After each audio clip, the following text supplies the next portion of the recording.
Yo, what is up guys, VPirate613 here, bringing you some gaming news on the Wench Catch the channel, where I recap any news that's been going on within the week, give my opinions on them, and try to explain anything technical as well. So the first news that we have is on Mirror's Edge Catalyst. So the story details on factions have now been revealed. If you don't know already, this game is going to be open world.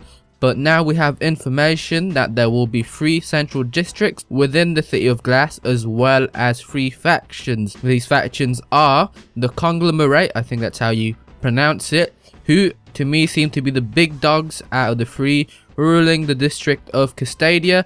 But what's interesting is that in this faction there's a power struggle, as the people in it are fighting over the hierarchy ruling. That's pretty cool. The second faction we're all aware of are the Runners, who as we know act as couriers, and the third faction is called Black November, who are basically the terrorist type faction that just want a revolution but will use violent protest to get their way. I am glad that they're working more on a story this time around for Mirror's Edge. The previous game we didn't really understand who really were the bad guys, because the couriers could be carrying anything, which now it has been revealed that they do, and probably don't care about what they carry because their sole purpose is to act as couriers. So how this may affect Faith's character will be really interesting, and I hope they do expand on this, as I want to know if Faith actually cares about the city or only her job as a courier and not worrying about what she's delivering, since it could be bombs for all we know. So hopefully the game does actually improve on what was lacking in the previous installment. For the next topic though, we have is a new Doom teaser has surfaced showing off 9 multiplayer maps. Link to the video down in the description. The game keeps on piquing my interest. The gameplay does look very old school, very Quake-like style gameplay, and there is not many AAA games like this on the market at the moment. I actually want to back this game and the publishers slash developers behind it, because as we know, when they first showed us footage of the original gameplay, everyone was up in arms because it was just not Doom inspired at all. It looked very much like a typical FPS, so I was glad they actually scrapped that idea and reworked it to make it into this cool looking game. So saying that though, we will still have a single player, but it has been reworked. The gameplay has been reworked. I look forward to see what this game is going to look like on release, because they actually scrapped the original gameplay, so it goes to show that they do actually want this title to be Doom inspired and not just to make like the most money out of a generic FPS for this. Now for the next news that we have is on PlayStation VR. Sony has decided to take on the Rift and Vive at a price point of $399.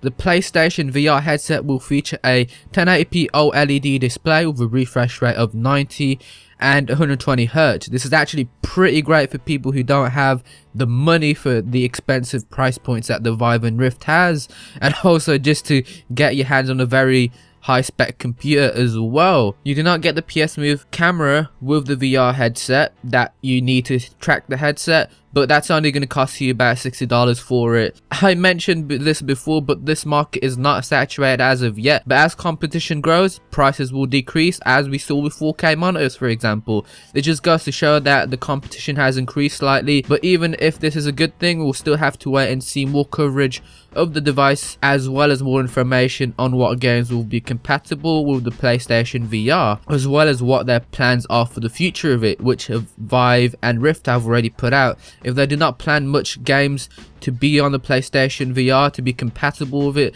then I don't think it will be worth it. And also, if the hardware for it is not as good as the other VRs, then it may not actually be worth it. However, moving on to the next news that we have is actually on a Kotaku article. So sources say that Sony is working on a PlayStation 4.5. This article tells us that Sony is working on a new version of the PS4 that will have increased graphical power and games running at 4K. The 4.5 is going to have an upgraded GPU and processor so that it supports high-end games and so that it can run them at 4K. This is all good info, but my issue lies in 4K. I don't think 4K is that big of a deal in my eyes, to be honest with you. Yes, we get a sharper image, but for the price point that you have to spend on hardware for it, is it really worth it just to have the background and things just be that slightly crispier and sharper? The only reason I'd be interested in getting a high-spec computer as of now is to upload in 4K, even though I said it's not worth the price point. As we know, YouTube's compression is not the greatest, so for content creators like myself who like high quality uploads and uploading in an upscaled or higher resolution may be a better solution for us, but that's only for the time being, because we don't even know if YouTube has plans to improve their compression system, and just reaching a system that can manage 4K rendering is very pricey, especially if you want rendering times to not be long and not be a pain. But for the next news that we have is on Hellblade. If you don't know what Hellblade is, it is Ninja Theory's next action game that they are working on. The game has now been given a big upgrade to its tech. From the cutscenes shown, it looks very realistic, and they really nailed the very human-like motion capture on this one. So Ninja Theory has not disappointed us with their action games so far. They brought us great action games like DMC, Devil May Cry, and Heavenly Sword, so I expect this game to be good. I'm a fan of DMC, so the DMC they brought out wasn't really that good in my eyes, but the actual combat aspect and gameplay was really good. Although there's only one video that showcases the gameplay on YouTube, it's really very early footage,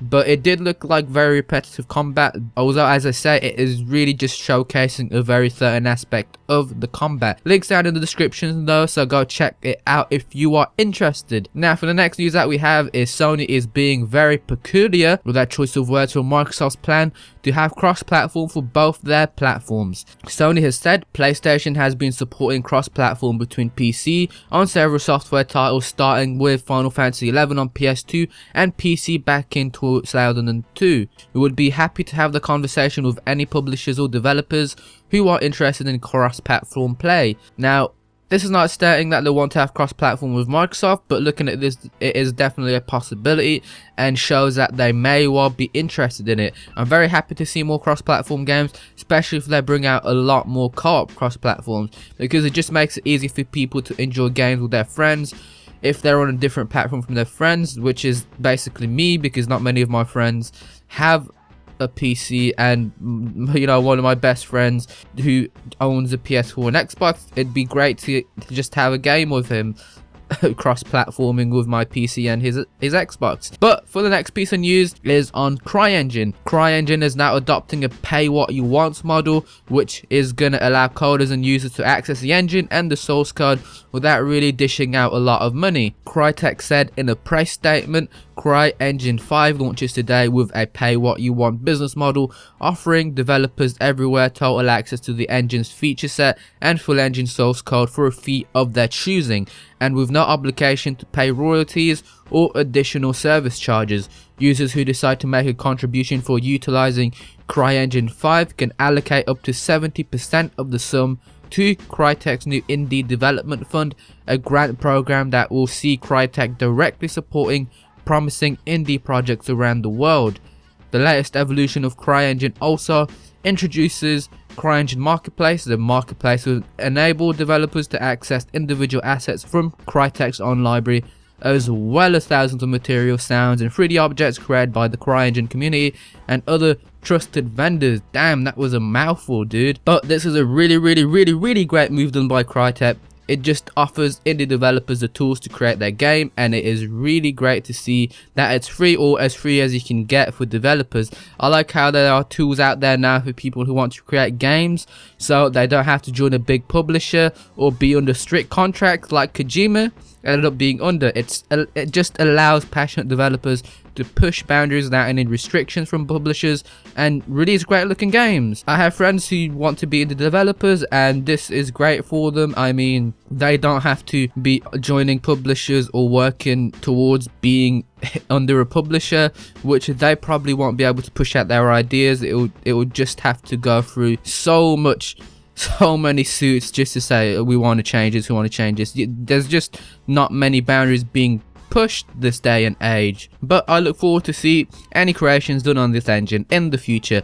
But now for the last piece of good news that we have is The Witcher 3 takes top piece at the 2016 Game Developers Choice Awards. They took Game of the Year. The other nominees included Fallout 4, Bloodborne, MGS5 and Rocket League.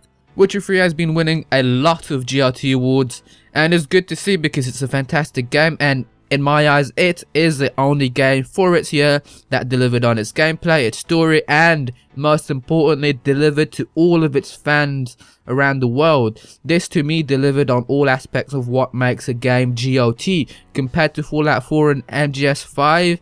Any fans of those games will tell you how disappointed they were right off the bat. But anyway guys, I hope you enjoyed this week's gaming news. Make sure to leave a like and subscribe to see more daily content from me. I am now keeping gaming news for Sunday only. It gets done on a Saturday and uploaded on Sunday at the usual time of 7 AM GMT. Hope you guys enjoyed. Peace out guys.